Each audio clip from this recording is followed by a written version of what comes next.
Alhamdulillahi Rabbil Alamin.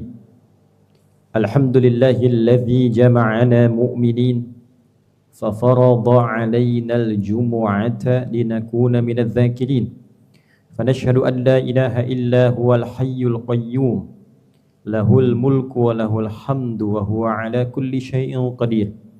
Wa nashhadu anna Muhammadan 'abduhu wa rasuluhu alladzi la nabiyya ba'dahu. Alladzi ursila rahmatan lil 'alamin.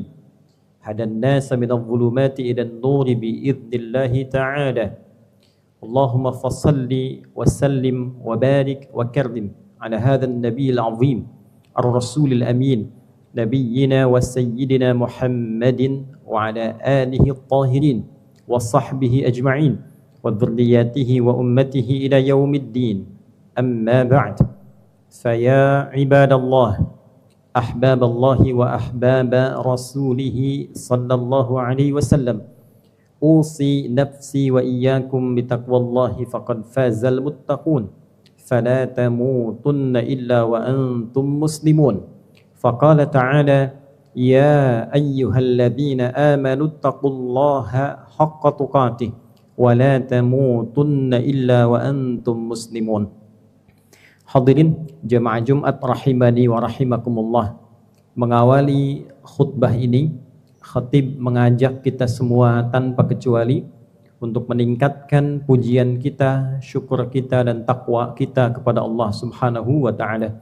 Semoga dengan 3 instrumen itu kita diberikan kemampuan untuk menjalani kehidupan di muka bumi dengan baik, mendapatkan predikat baik saat pulang dan dihisab dalam keadaan baik, bertemu dengan Allah yang maha baik.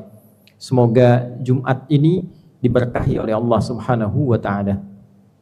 Hadirin, di antara keberkahan yang Allah berikan pada kita, sekaligus dengan keberkahan itu Allah mendesain untuk memberikan kemudahan bagi kita menjalani kehidupan di dunia, dan juga memberikan kelancaran untuk menjalankan sebagai fungsi khalifah dan ibadallah di muka bumi ini.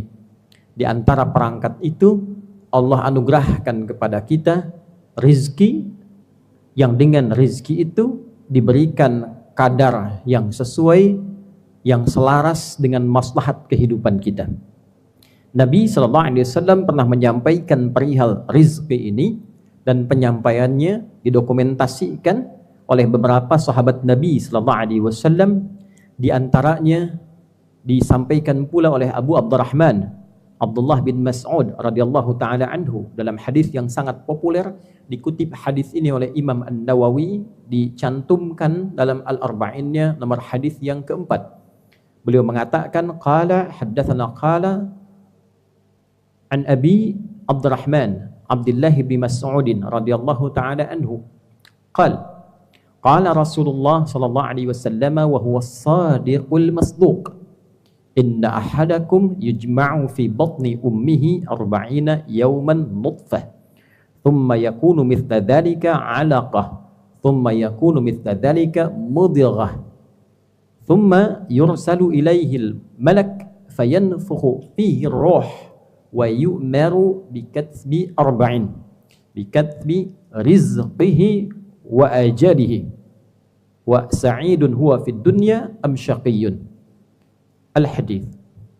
Hadis disampaikan dari sahabat mulia Abdullah bin Mas'ud, semoga Allah meridai kepada beliau dengan keridhaan tak terbatas. Beliau menyampaikan bahwa Nabi Muhammad sallallahu alaihi wasallam yang pribadinya as-sadiqul masduq, orang yang selalu benar dan dibenarkan oleh setiap orang yang mengenalnya. Kawan dan lawannya membenarkan pribadi beliau sebagai orang yang terpercaya. Bila ada hadis disampaikan dengan pengantar seperti ini, ingin memberikan sebuah kesan bahwa informasi yang disampaikan di hadis ini bukan perkara biasa. Bukan informasi biasa, boleh jadi satu misteri yang belum diketahui, perkara gaib kita sebutkan, yang membutuhkan keimanan, keyakinan kita tanpa ragu. Ketika seseorang meyakini bahwa pribadi yang menyampaikan adalah orang yang jujur, orang yang benar, bahkan dibenarkan oleh lawan dan kawannya, maka mudah ia menerima informasi ini. Sekaligus memberikan kesan yang kuat pada kita, orang-orang yang menjadi musuh Nabi saja membenarkan perkataan Nabi.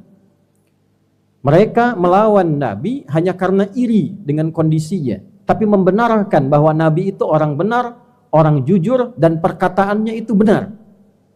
Maka bagaimana kita dengan umatnya yang mengaku status kita adalah umat Rasulullah SAW? Jadi bila orang yang tidak suka dengan Nabi pun membenarkan Nabi, maka sudah sepantasnya bagi kita umat Nabi meyakini informasi yang akan disampaikan dalam hadis ini. Sungguh setiap kalian, kata Nabi, tercipta dalam rahim ibundanya, dibentuk 40 hari pertama, berbentuk pertemuan antara spermatozoa dengan ovum. Kemudian 40 hari kedua berbentuk zigot yang mulai menempel di dinding rahim. 40 hari ketiga berbentuk mudghah, sudah mulai ada bentuknya, usia 4 bulan. Maka dalam usia 4 bulan ini Allah perintahkan pada satu malaikat untuk meniupkan roh dengan izin Allah Subhanahu wa taala. Jadi usia 4 bulan sudah ada roh yang melekat. Kemudian diperintahkan menetapkan 4 hal. Satu, rizkinya. Ini terkait dengan topik kita. Beriringan dengan rizki ada ajalnya. Yang ketiga terkait sistem kehidupan, kebahagiaan yang diraih. Atau yang keempat juga, kegelisahan, kesedihan, kesulitan yang dialami. Apakah bahagia atau nestapa? Dibuat sistem. Yang dengan sistem ini diterangkan kepada kita. Jika ingin bahagia, demikian jalurnya. Jika ingin nestapa, demikian jalurnya. Hadirin, yang 3 kita simpan, yang 1 kita urai sesuai dengan topik khutbah kita kali ini. Jadi ketika seseorang sudah ditiupkan roh, tercipta 4 bulan dalam kandungan ibundanya, Allah sudah memerintahkan kepada malaikat untuk menuliskan kuota rizkinya. Ditetapkan beriringan dengan ajalnya. Jadi konsepnya tidak ada manusia yang hidup yang tidak memiliki rizki, tidak ada. Ketika roh ditiupkan, ajal ditetapkan. Ajal itu kuota kehidupannya. Apakah 60 tahun, apakah di bawah itu, ataukah di atas itu. Durasi kita hidup disebut dengan ajal. Bila tiba ajalnya, maka kembali kita kepada Allah. Walikulli ummatin ajal. Fa idza jaa ajaluhum la yastakhiruna sa'atan wa la yastaqdimun. Setiap manusia itu memiliki kuota hidup, durasi kehidupan. Bila sudah tiba ajalnya, pas waktunya tiba, maka tidak bisa dimajukan, tak bisa pula dimundurkan. Dia kembali kepada Allah Subhanahu wa taala. Untuk memudahkan aktivitas hidup sesuai dengan ajal ini, demi membawa kemakmuran di bumi sebagai khalifatullah, demi meningkatkan ibadah sebagai ibadur rahman, maka diberikanlah oleh Allah kelengkapan yang memudahkan misi ini, yaitu bikatbi rizqihi, diberikan kuota rizkinya. Dirahasiakan kuantitas kuota ini, jumlah rizkinya ini, agar bisa menstimulus ia dalam membangun kehidupan yang kuat dan kokoh. Maka dibentuklah kemudian rizki ini dengan 3 tampilan. Ada 3 jenis rizki yang kemudian Allah tampilkan untuk mendukung kehidupan kita di muka bumi ini. Dan dengan 3 inilah kemudian dijadikan diri kita kuat, potensi kita meningkat. Dan dengan peningkatan potensi dan nilai itu, kita lebih mudah menjalankan misi sebagai khalifatullah dan ibadullah di muka bumi ini. Hadirin, yang pertama, ada yang disebut dengan rizki pokok, rizki standar, yang semua makhluk ketika hidup mendapati itu. Kita temukan misalnya di surat Hud, surah ke-11 di ayat yang ke-6 itu. وَمَا مِن دَابَّةٍ فِي الْأَرْضِ إِلَّا عَلَى اللَّهِ رِزْقُهَا وَيَعْلَمُ مُسْتَقَرَّهَا وَمُسْتَوْدَعَهَا. Sungguh jangankan manusia, hewan melata pun, yang merayap pun, itu telah Allah berikan rizki standarnya. Allah yang menyimpannya, Allah yang mengungkapnya.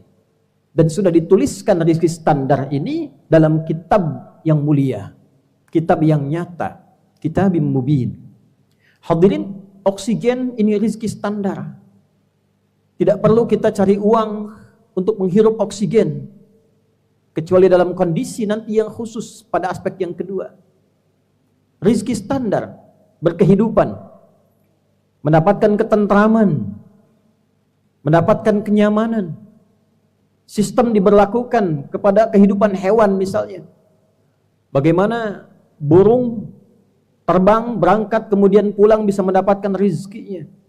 Bagaimana cicak yang merayap, rizkinya nyamuk yang terbang. Tapi Allah membuat sistem supaya cicak itu tidak kelaparan. Ini yang dimaksud dengan rizki standar.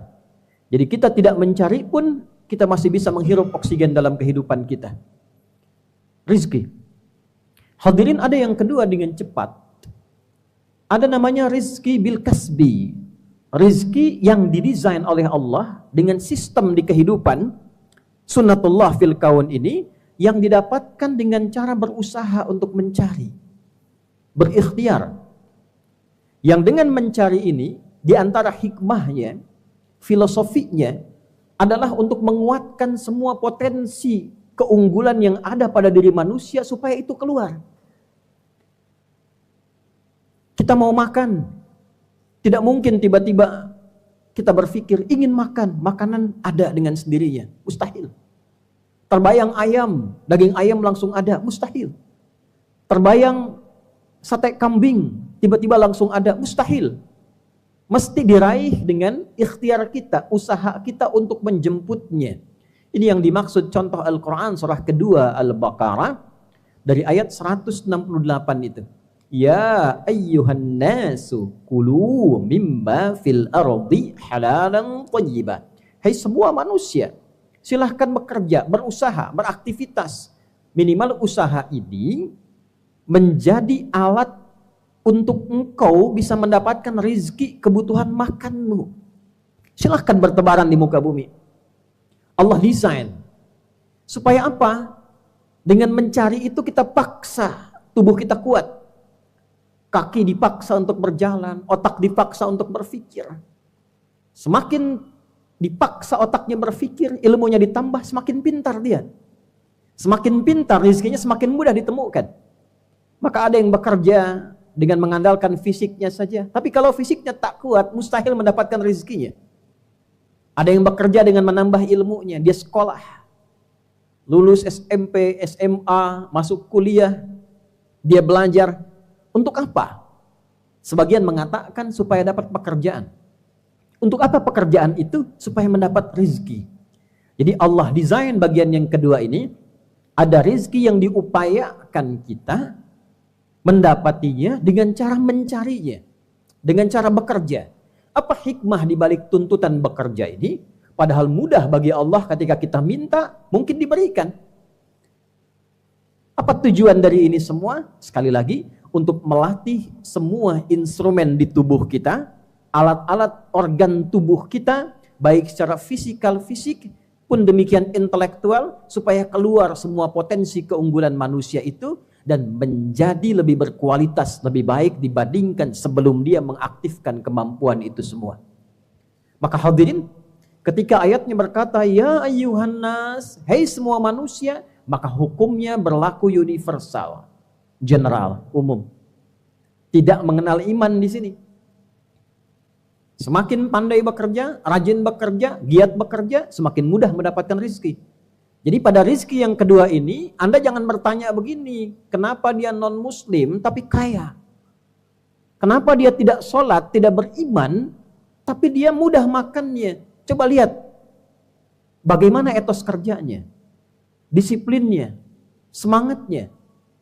Dia tidak beriman, tapi memaksa dirinya, mengaktifkan sistem untuk menjemput rizki yang kedua ini. Allah desain siapa yang giat, dia dapat. Siapa yang rajin, dia dapati. Siapa yang semangat, dia dapat. Maka jika ingin mendapatkan rizki yang kedua itu, apapun bentuknya, mesti semangat. Rizki itu umum. Semua yang bisa mendukung kita nyaman dalam berkehidupan itu rizki. Jangan digambarkan uang saja, makanan saja. Ilmu itu rizki.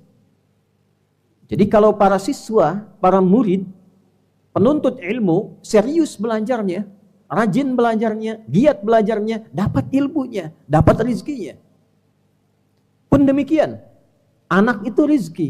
Kalau orang tua serius merawat anaknya, sungguh-sungguh merawat anak, maka mendapatkan rizki yang terbaik dari anak-anaknya.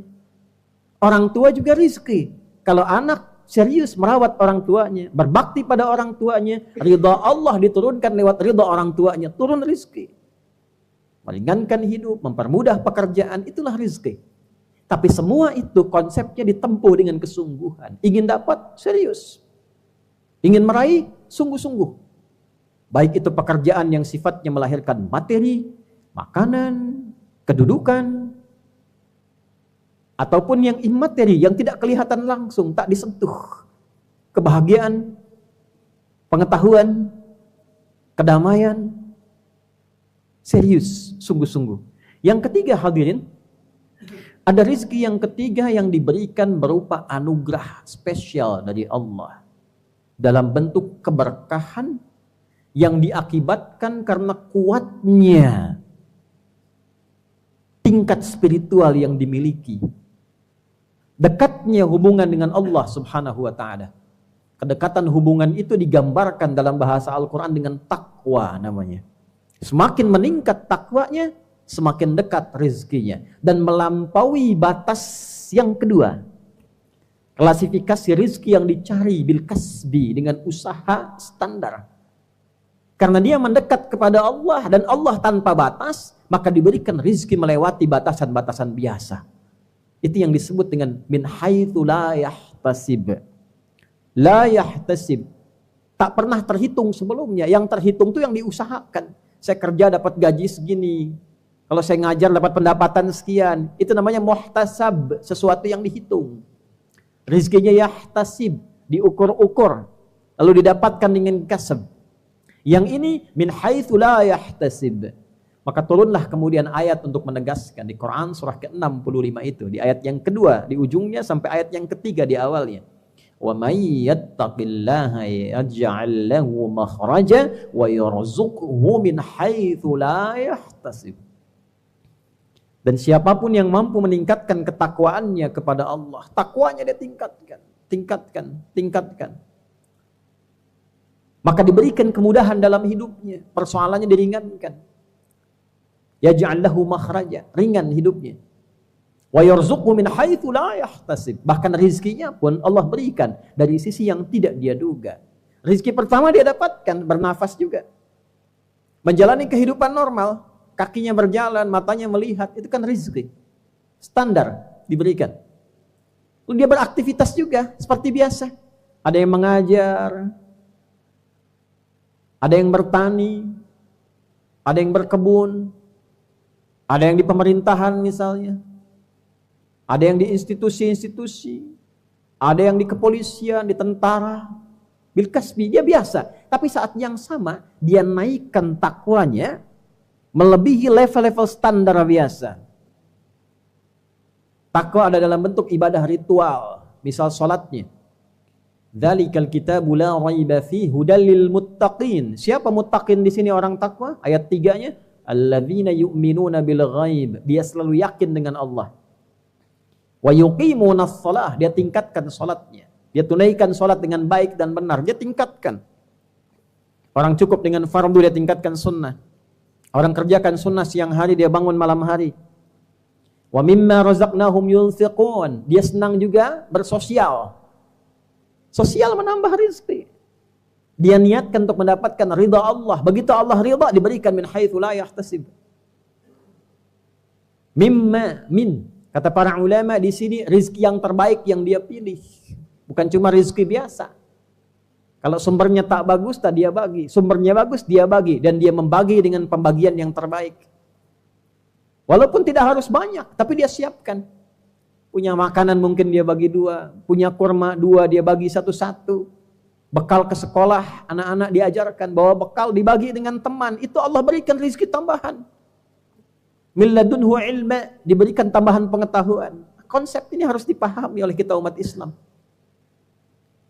Demikian berbagi pada orang tua. Memberikan perhatian, menambah rezeki. Allah berikan. Min haitsu la yahtasib. Walladzina yu'minuna bima unzila ilaik, rajin baca Al-Quran, tambah, menghafal. Nanti rezeki datang. Betapa banyak anak-anak diberangkatkan haji, umrah, dapat hadiah karena hafalan Qur'annya. Padahal dia belum mampu mencari rezeki yang standar. Yang kedua, bil kasbi. Tapi ada orang tua yang bahkan nabung untuk haji puluhan tahun, hajinya karena anaknya, karena ketakwaan yang dibangun di dalamnya. Oleh karena itu orang tua yang menginvestasikan anaknya bersekolah, cari sekolah yang mendekatkan dia dengan Allah. Ketika anak dari kecil kenal Allah, Allah turunkan kelebihan, kemewahan, keistimewaan rezeki yang tidak ditemukan pada level 1 dan level 2. Ini yang kemudian dicontohkan di Al-Quran, rezeki yang diberikan pada Maryam, Sayyidah Maryam alaihassalam. Diberikan kelengkapannya, kenikmatannya, kekhususannya, sampai pamannya mengonfirmasi, ya Maryamu anna laki hadha. Qalat, perhatikan kalimatnya, huwa min indillah, innallaha yarzuqu man yasha' bighairi hisab. Paman, ini anugerah khusus dari Allah, spesial. Allah akan memberi pada siapapun tanpa batasan. Bagi siapa yang dikehendaki. Maksud ayat ini, jadilah kita seperti yang dikehendaki itu. Kalau ingin rezeki tanpa batasan. Bagaimana Maryam didik anak-anak perempuan Anda? Bagaimana Maryam mendekat kepada Allah? Bagaimana ibadahnya, ketakwaannya, dan seterusnya. Untuk yang pria banyak sekali contohnya. Dari mulai orang biasa, Imran misalnya, ayahnya Maryam, Luqman misalnya, atau masuk ke level Nabi misalnya, ada Nabi Yahya alaihissalam, dan Nabi-Nabi yang lainnya. Puncaknya ikuti apa yang dituntunkan Rasulullah, Nabi kita mulia, Nabi Muhammad sallallahu alaihi wasallam. Maka hadirin, jika hari ini tidak sedikit orang mengeluh tentang rizki, tidak sedikit orang merenungkan tentang rizki, kaitan dengan dunia, ada yang merasa kesulitan, ada yang merasa tekanan dan sebagainya, maka coba dicek dulu yang mana di antara rezeki yang sedang dikeluhkan ini. Yang pertama, dicek. Mungkin kita kurang mensyukuri organ tubuh kita, digunakan pada perangkat yang salah, dengan cara yang salah. Oleh karena itu rezeki standar pun sulit mendapatinya. Alih-alih dipakai taat, tubuh dipakai maksiat. Mulai tidak nyaman, nafas tidak enak. Dipakai maksiat untuk mendapatkan yang standar pun terasa nggak nikmat. Tidur itu nikmat, karena banyak maksiat, dunia berlebihan, jadi nggak nikmat. Atau rezeki yang kedua, nyari kemana-mana susah, ini susah, itu susah. Coba dicek, dievaluasi strateginya, mitigasinya. Kalau dengan itu belum, mungkin Allah menginginkan kita mendapatkan rezeki yang ketiga. Allah menginginkan kita lebih dekat dengan Allah subhanahu wa ta'ala. Mungkin selama ini jauh, ngajinya jarang, sholatnya sering ditinggal, ingat Allah kalau sedang sulit saja, sudah dimudahkan lupa lagi, ditahan oleh Allah dulu rezeki yang keduanya. Jangan dapatkan lewat itu. Engkau naik kelas dulu pada rezeki yang ketiga. Ayo dekati aku dulu, hijrah dulu, dekati Allah dulu. Nah, ketika ditinggalkan rezeki yang kedua, mendekati Allah, konsekuensinya hal-hal yang tidak baik akan hilang. Kebiasaan akan berubah. Karena kita sedang membentuk pribadi, mendekati Allah dan naik tingkat ke level yang lebih tinggi. Maka jika itu menjadi pilihan, jangan mengeluh. Lakukan semua apa yang kita kerjakan sesuai tujuan kita. Yaitu kerjakan karena Allah subhanahu wa ta'ala. Karena syarat rezeki yang ketiga pun melekat iman dan takwa di dalamnya. Bukan dunia. Jadi kalau ingin dapat rezeki yang ketiga, tapi ngejarnya dunia, tidak akan dapat. Saya tahajud hanya untuk pintar. Saya nambah baca Quran supaya lulus ujian. Saya sedekah supaya kerjaannya mudah, proyeknya dapat. Sedekah-sedekah saja. Dan biarkan takdir Allah mengantarkan kita pada yang terbaik yang akan kita dapatkan. Salat tahajud saja lillah. Kerjakan tahajud, silahkan mau doa apapun, tapi tahajudnya lakukan dengan niat kita mendapatkan ridha Allah subhanahu wa ta'ala. Itu kata kuncinya. Seringkali ingin mendapatkan rezeki yang ketiga, tapi dunia masih di bawah-bawah. Ini yang harus diperbaiki. Salah sepenuhnya? Tidak. Tapi aturan yang terkait dengan rezeki yang ketiga, tidak boleh kita langgar. Jadi mulai hari ini, kalau ingin mendekati Allah, lakukan semua karena Allah. Pamrih hilangkan. Bersihkan, menghilangkan pamrih agar semua tertuju pada Allah, disebut ikhlas namanya. Maka turunlah Quran surah Al-Ikhlas. Qul huwallahu ahad. Allahus samad. Hanya bergantung pada Allah saja, semua untuk Allah saja, dan biarkan Allah menggerakkan sistem kehidupan yang telah Allah tetapkan, yang mengantarkan kita pada kebaikan yang kita dambakan. Semoga dengan pengingat di Jumat ini, kita semakin yakin dengan kekuasaan Allah, semakin bertawakal kepadanya, tetap semangat dalam menjalani ikhtiar, dihadapkan pada keadaan apapun, tunjukkan bahwa kita hamba yang terbaik, yang bisa mengatasi solusi. Jika penyebabnya maksiat, tinggalkan maksiatnya. Jika maksiatnya kolektif dilakukan oleh segelintir orang, doakan minimal mereka. Bagi orang yang punya kemampuan, ingatkan supaya kembali pada jalan yang benar. Dan kita sebagai pribadi, mulai dengan pribadi masing-masing, berpikir yang positif, melakukan tindakan yang produktif, dan perubahan itu hanya dimulai pada diri sendiri untuk menghasilkan perubahan besar dalam kehidupan kita. Innallaha la yughayyiru ma biqaumin hatta yughayyiru ma bi anfusihim.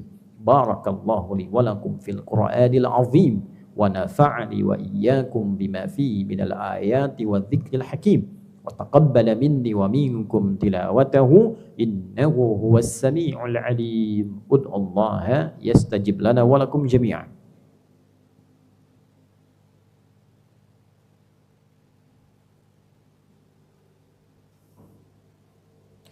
الحمد لله نشهد أن لا إله إلا الله وحده لا شريك له ونشهد أن محمدا عبده ورسوله الذي لا نبي بعده. اللهم فصل وسلم وبارك وكرم على هذا النبي العظيم الرسول الأمين نبينا وسيدنا محمد وعلى آله وصحبه أجمعين. أما بعد فيا عباد الله أوصي نفسي وإياكم بتقوى الله فقد فاز المتقون فلا تموتن إلا وأنتم مسلمون. فقال تعالى يا أيها الذين آمنوا اتقوا الله حق تقاته ولا تموتن إلا وأنتم مسلمون.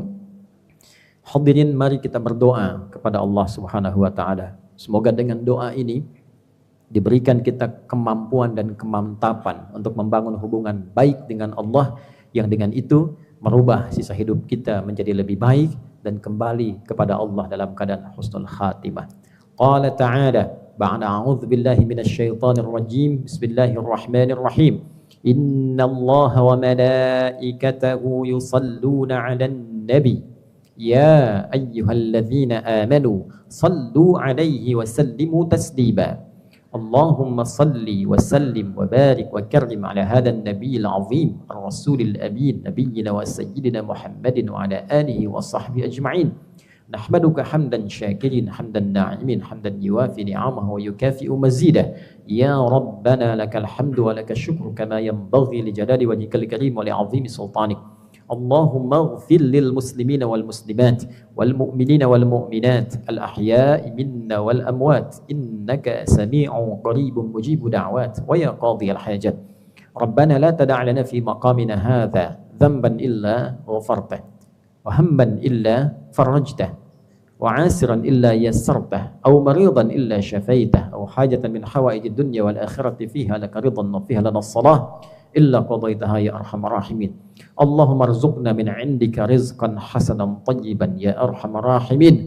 اللهم ارزقنا برزق الإيمان الثابت يا رب العالمين. اللهم ارزقنا يا الله نعمة الحياة الطيبة يا رب العالمين وحسن الخاتمة يا أرحم الراحمين يا خير الناصرين. اللهم انصر إخوتنا في فلسطين وغزة خاصة واجعل أحياءهم مجاهدين في سبيلك وموتاهم شهداء والحقنا معهم في رحمتك يا أرحم الراحمين. وبارك هذه المدرسة مدرسة أخيار يا رب العالمين والمؤسسين لها والعاملين فيها والطلاب والأساتذة والمشرفين والمشرفات يا أرحم الراحمين ومعهدها ميرا يا رب العالمين. اللهم احفظ بلادنا أندونيسيا واجعلها بلدة طيبة وأنت ترضاها واهد رؤساءها وأمراءها يا الله ليخففوا حسابهم يوم القيامة يا رب العالمين. ربنا آتنا في الدنيا حسنة وفي الآخرة حسنة وقنا عذاب النار. وصلى الله على سيدنا محمد وعلى آله وصحبه أجمعين وآخر دعوانا أن الحمد لله رب العالمين. عباد الله إن الله يأمر بالعدل والإحسان وإيتاء ذي القربى وينهى عن الفحشاء والمنكر والبغي يعظكم لعلكم تذكرون ولذكر الله أكبر والله يعلم ما تصنعون أقيموا الصلاة يرحمكم الله.